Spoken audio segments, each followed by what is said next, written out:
In this module, we're going to discuss cybercrime and cyber law. So what is cybercrime? So cybercrime is traditionally defined as any criminal activity that involves a computer, network device, or network. So essentially anything in the internet. When we look at categories of cybercrime, they break down into crimes that could have existed offline, but now they're either using the internet or they're facilitated by using the internet. So for example, robbing a bank. Prior to the internet, people did rob banks. Now with the advent of the internet, perhaps they're using the internet to hack into banks or to coordinate a crime. Then there's crimes that did not exist before the internet. So as we know, as hacking or DDoS attacks or crimes that have since come into fruition since the advent of the internet. So completely new concepts and words that we've really only come up with since the internet has been around.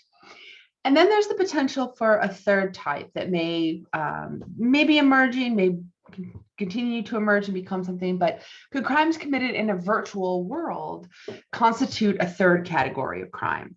So for example, if you have people that are immersing in VR and in a world where there's in-game currency or virtual currency, and then there's a crime that happens within that virtual world that only happens within the virtual world and doesn't have as strong of a significance in, say, outside that virtual world, would that then begin to constitute a third category of cybercrime? So that's one point that is up for discussion in terms of being able to categorize cybercrime.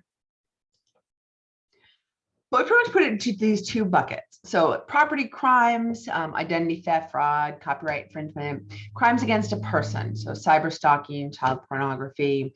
There's different ways that you can break this down. Sometimes, so property crimes may go against, say, a corporation, whereas crimes against the person become more on an individual basis. But generally, these are two pretty clear buckets to be able to put cybercrime in. But when we look at the responses to cybercrime, we're going to discuss 4 different responses. So the government response, private or corporate response, a technical response, and then user response. So governance, which is where we really turn cyber law. And so these are laws or legal issues related to the internet, cyberspace, and these internet related technologies and activities, especially with crime. So they can be crimes that are committed in the real world, but are enabled in cyberspace. And so this is when we think of governance are traditional laws. So if you were to go and say, okay, what are the laws against privacy? What are the laws against hacking? Or in the module when we talked about cyberbullying or cyber stalking, what are the laws around that? Some of the challenge when coming up with governance as a response to a cyber crime is that really we're still defining what cyberspace is in a lot of ways. So the challenges of that are, what are the physical borders of cyberspace? And how are those laws implemented them? And who has the power to enforce them? So if, let's say, I am being cyber stalked or something that would be, say, a crime in the United States, but that person who is doing the cyber stalking, it lives in Europe or lives in Russia or lives elsewhere. What if there's no cyber law around the crime that's being committed? It is where maybe I'm located, but not where the other individual is located. So it really starts to become questionable of what are the physical borders and who can implement them. If it's within at a state level, is it within a federal level, a national level, and then at that, who has the power to enforce them? So if I am hacked by somebody in a remote country, or say somebody in Asia, or someone in Russia or Europe or anywhere, what recourse do I have in terms of being able to invoke governance? And so this is where it can become a challenge. And so when government policies, they're trying to make these policies, they're trying to make these laws. And so you notice that many of them end up being at the state level. So in the module where we discussed the use of somebody's personal images against their consent, well, the laws differed by state, and it did become a lot of the challenges of that were being able to invoke this governance and bring somebody to the full effect of the law. And now if, let's say, even though it's different at a state level, now you bring it to a national level. So when coming up with different cyber laws, it can often be a challenge for those who are trying to define them, because they have to figure out how to overcome those challenges in terms of how do we define cyberspace and effectively have governance within cyberspace. And so looking at, say, online crime legislation, right now, 154 countries, so 79% have cybercrime legislation. But what happens if the cybercrime happens where there is no legislation? Let's say it's happening somewhere in Africa, or in say in the Asia Pacific, where there's the lowest rate of online crime legislation.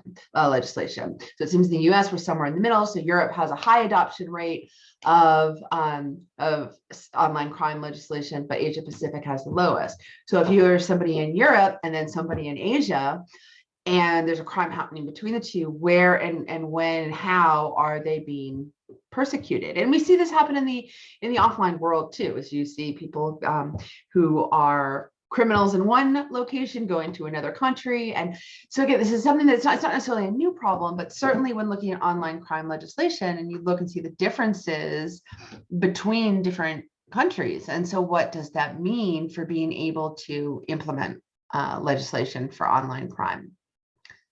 So then you have what would be the private or corporate response.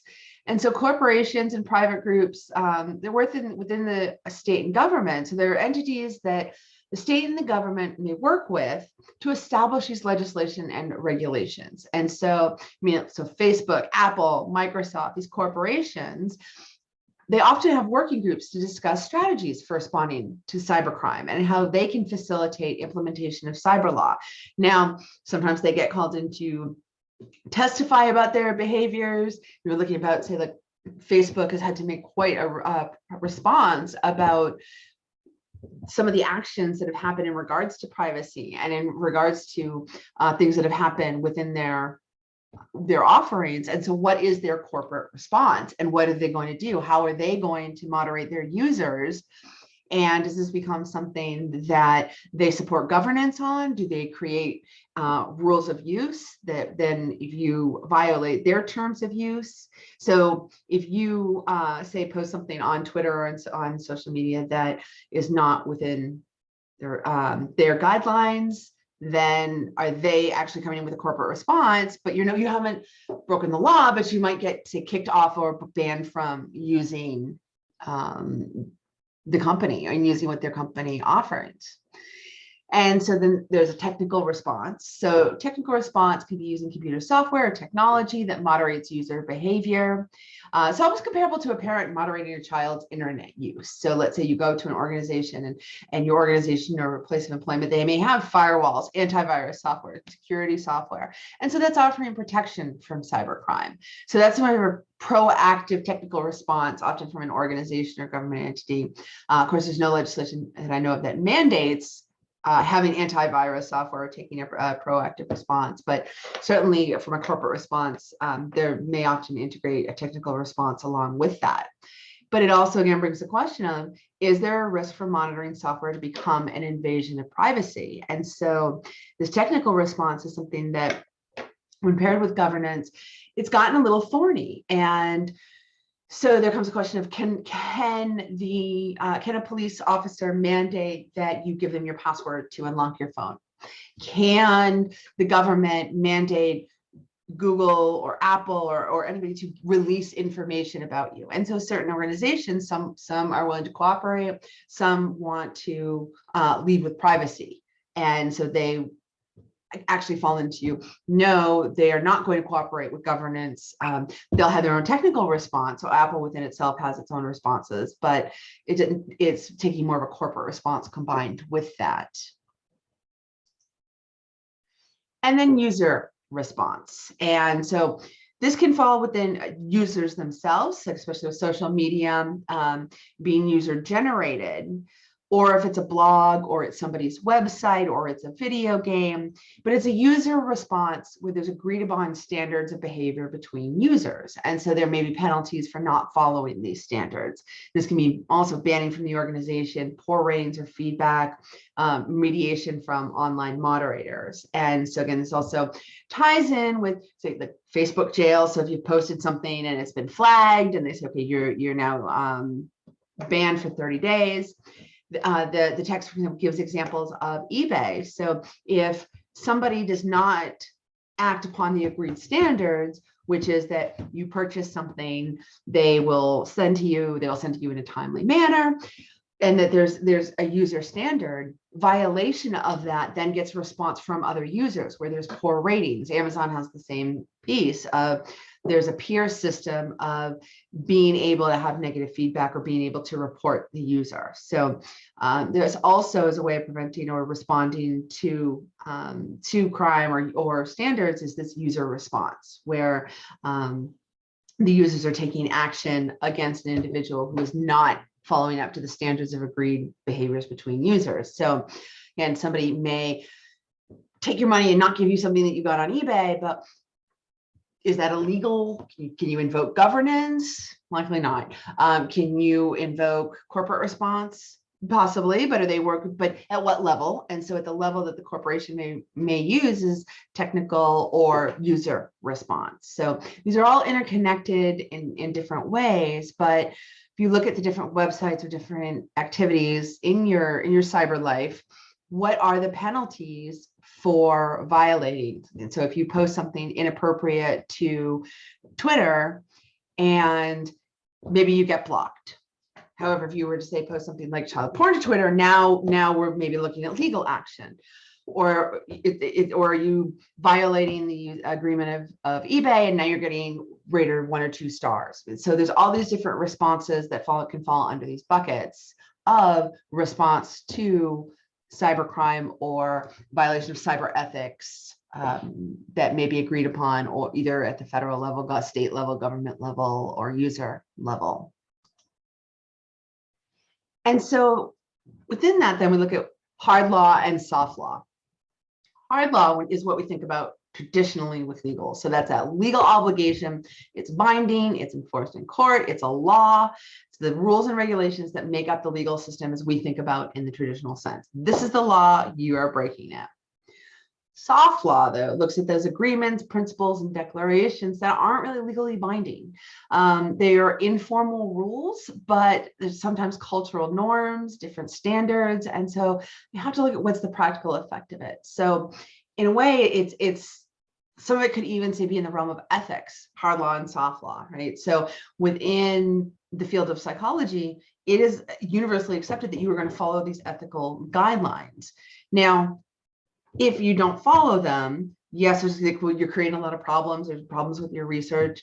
Is the law going to come knocking at your door because you didn't, correctly report your sampling procedures? No. However, you are violating ethics, and that is heavily frowned upon and heavily problematic. That's another lecture in on it itself.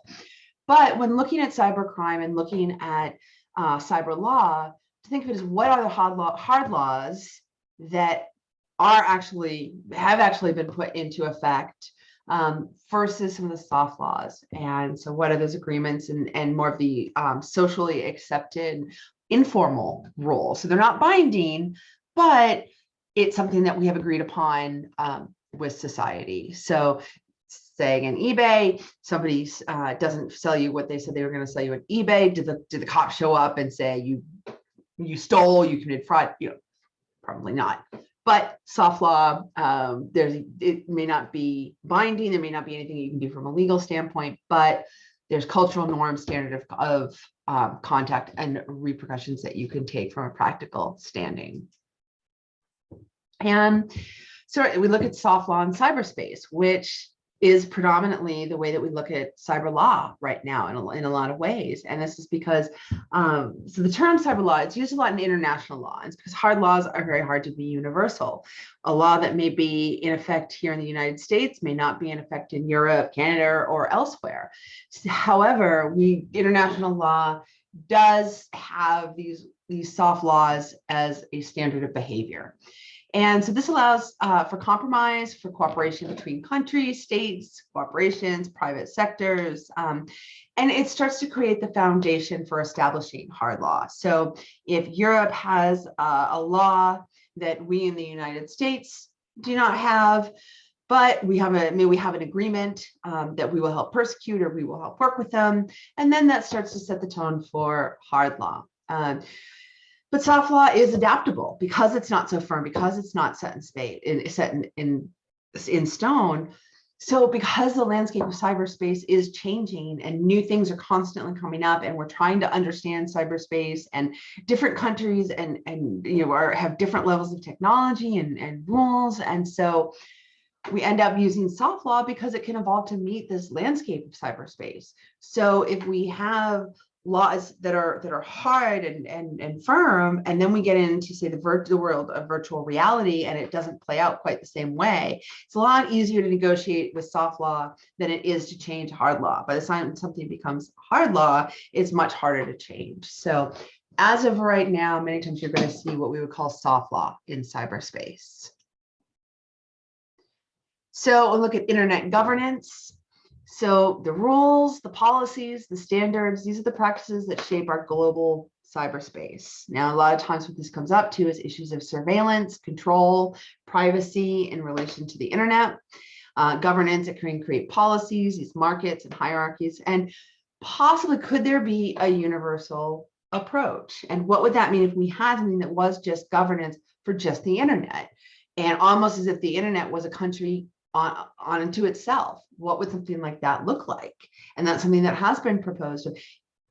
Do the laws and rules that we have in a face-to-face society play out in the internet, or should there be internet police? Should it be completely its own governance? So areas of governance for cyberspace, so we're looking at digital trade, privacy and surveillance, cybersecurity, free expression, the Internet of Things, internet identifiers.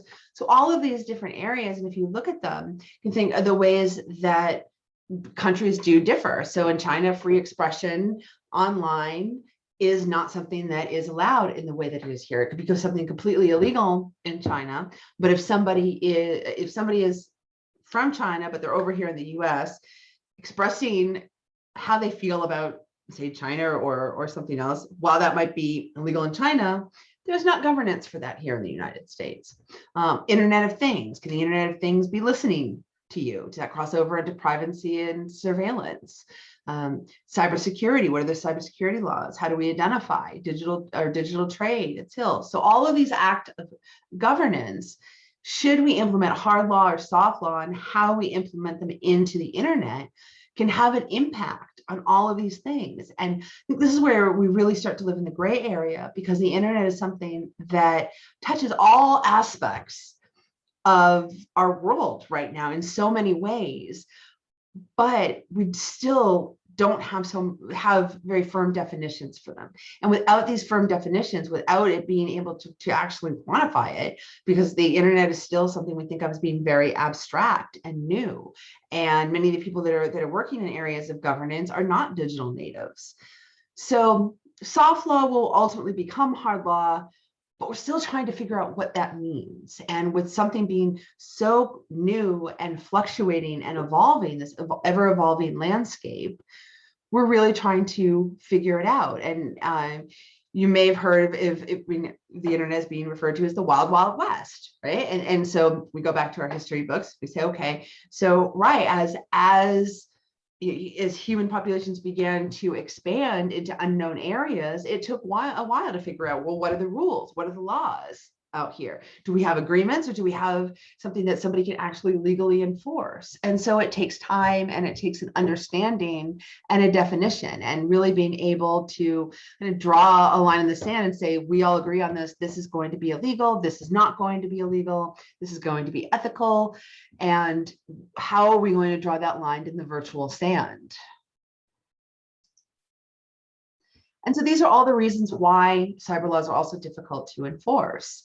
So technology and cyber psychology, I mean, the landscapes, it's changing faster than legislations can be passed. too. It takes a while for laws to be passed. And many times because it's so evolving and changing that by the time the legislations get passed, it may be outdated and there may be some new challenge. Geographical challenges and difference between states and nations. Where does jurisdictional authority lie? Is it at the state level, federal level, global level? Could the internet really be the first global governance? Is that something that we would want? Could we agree on that as a universal strategy? There's issues and challenges around anonymity and identity. Are we able to actually locate where somebody is from? Can we actually say, yes, this hacker was from Korea. Yes, this hacker's from Russia. This is from China. They're from the United States. And then also an understanding of what constitutes digital evidence, especially in a world where video, deep fakes, Photoshop, are photos, right? And so it makes it difficult to enforce when we're really trying to understand digital evidence. So if you have any questions, as always, feel free to reach out. And otherwise, I hope you enjoyed this module. Thank you.